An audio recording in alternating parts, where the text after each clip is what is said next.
Syama'il Rasulullah sallallahu alaihi wasallam. Bab siwak.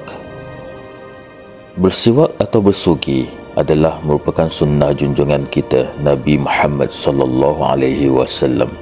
Ianya adalah satu amalan yang tidak pernah baginda sallallahu alaihi wasallam tinggalkan, sehingga di saat-saat akhir hayat baginda bersiwak. Sayyidatuna Aisyah radhiyallahu anha menceritakan, telah masuk Abdurrahman ibn Abu Bakar ke atas Nabi sallallahu alaihi wasallam, sedangkan aku ketika itu menyandarkan baginda pada dadaku, yakni ketika detik-detik wafatnya Rasulullah sallallahu alaihi wasallam, dan bersama Abdurrahman kayu siwak yang basah yang dipergunakannya untuk bersiwak. Maka Rasulullah sallallahu alaihi wasallam menoleh pandangannya kepadanya, maka mengambil aku akan siwak itu dan meleraikannya, mengunyahkannya serta melembutkannya, kemudian memberikannya kepada Rasulullah sallallahu alaihi wasallam. Lalu baginda sallallahu alaihi wasallam bersiwak dengannya. Maka tidak pernah sama sekali melihat aku akan Rasulullah sallallahu alaihi wasallam bersiwak dengan cara yang lebih baik dari keadaannya hari ini. Maka setelah selesai bersiwak, baginda sallallahu alaihi wasallam mengangkat tangannya pada jarinya, kemudian bersabda pada teman yang tertinggi, iaitu baginda sallallahu alaihi wasallam memilih untuk bertemu dengan Allah yang Maha Mulia. Baginda sallallahu alaihi wasallam mengucapkannya sebanyak 3 kali. Fi rafiqil a'la, fi rafiqil a'la, fi rafiqil a'la. Kemudian baginda sallallahu alaihi wasallam wafat.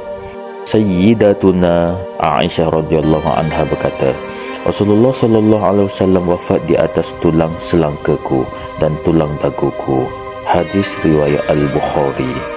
Imam Al-Qustulani rahimahullah ta'ala di dalam Khususiyat Ar-Rusul dan Al-Habib Muhammad bin Alwi Al-Idrus atau Habib Sa'ad hafizahullah ta'ala di dalam kitab Fawaidus Siwak Syar'iyyan wa Tibiyan menyebutkan bahawa bersiwak iaitu bersugi ini adalah daripada khususiyat Nabi sallallahu alaihi wasallam, yakni diwajibkan ke atas Nabi sallallahu alaihi wasallam, manakala ke atas umat baginda sallallahu alaihi wasallam adalah sunnah, iaitu disunatkan. Melaksanakan sunnah Rasulullah sallallahu alaihi wasallam adalah bukti kecintaan. Ini terdapat pada syair yang berbunyi, "Lau kana hubbuka sadiqal ati'atuh, innal muhibbu liman yuhibbu muti'a." Yang bermaksud, jikalau adalah cintamu benar, nescaya engkau akan mentaatinya.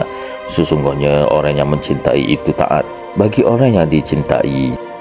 Menurut Syekh Hashim Ash'ari rahimahullah ta'ala, pendiri Nahdlatul Ulama di Indonesia, menyebutkan di dalam kitab beliau berjudul An-Nurul Mubin, menyatakan, menyintai Nabi SAW ada tanda-tandanya. Barang siapa yang zahir pada dirinya tanda-tanda tersebut, ia benar-benar mencintai Nabi SAW, dan sekiranya tidak, maka cintanya dakwaan semata-mata. Antara tanda-tanda yang beliau sebutkan adalah meneladani baginda sallallahu alaihi wasallam sama ada dalam perkataan, perbuatan dan ahwal dari segi zahir dan batinnya. Beberapa hadis mengenai tuntutan bersiwak dan kelebihannya. Ada hadis yang menyatakan anna Rasulullah sallallahu alaihi wasallam qala, laula an ashaqqa ala ummati la amartuhum bis-siwak. Terjemahannya, bahawasanya Rasulullah sallallahu alaihi wasallam telah bersabda, seandainya tidak memberatkan aku ke atas umatku, nescaya aku perintahkan mereka dengan bersiwak. Hadis riwayat Al-Bukhari. An Anasin radhiyallahu anhu qala Rasulullah sallallahu alaihi wasallam, aktsartu alaikum fis siwak. Terjemahannya, daripada Sayyidina Anas bin Malik radhiyallahu anhu telah berkata, ia telah bersabda Rasulullah sallallahu alaihi wasallam, telah aku sering memperingatkan atas kalian mengenai bersiwak. Hadis riwayat Al-Bukhari. Daripada Abi Hurairah radhiyallahu anhu telah berkata, ia telah bersabda Rasulullah sallallahu alaihi wasallam, seandainya bahawa tidak memberatkan aku ke atas umatku, nescaya aku perintahkan mereka dengan bersiwak tatkala setiap kali berwuduk. Hadis riwayat Ibnu Abi Syaibah. Daripada Sayyidina Abu Hurairah radhiyallahu anhu telah berkata, ia telah bersabda Rasulullah sallallahu alaihi wasallam, seandainya bahawa tidak memberatkan aku ke atas umatku, nescaya aku perintahkan mereka dengan bersiwak tatkala setiap kali bersolat. Hadis riwayat Imam Ahmad. Daripada Aisyah radhiyallahu anha telah berkata, ia telah bersabda Rasulullah sallallahu alaihi wasallam, siwak itu membersihkan bagi mulut, keridhaan bagi Rabb. Hadis riwayat Imam Ahmad.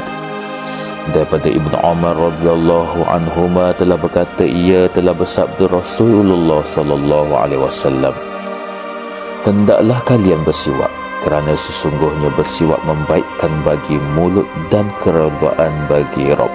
Hadis riwayat Imam Ahmad. Daripada Sayyidina Abu Hurairah radhiyallahu an telah berkata, ia telah bersabda Rasulullah sallallahu alaihi wasallam, 5 perkara daripada fitrah, iaitu memotong misai, mengetip kuku, mencukur bulu ketiak, mencukur bulu kemaluan, mencabut bulu ketiak dan bersiwak. Hadis riwayat Al-Bukhari. Daripada Huzaifah radhiyallahu an, sesungguhnya Nabi sallallahu alaihi wasallam adalah apabila bangun ia bagi bertahajud di waktu malam, baginda sallallahu alaihi wasallam menggosok mulut baginda dengan siwak. Hadis riwayat Al-Bukhari.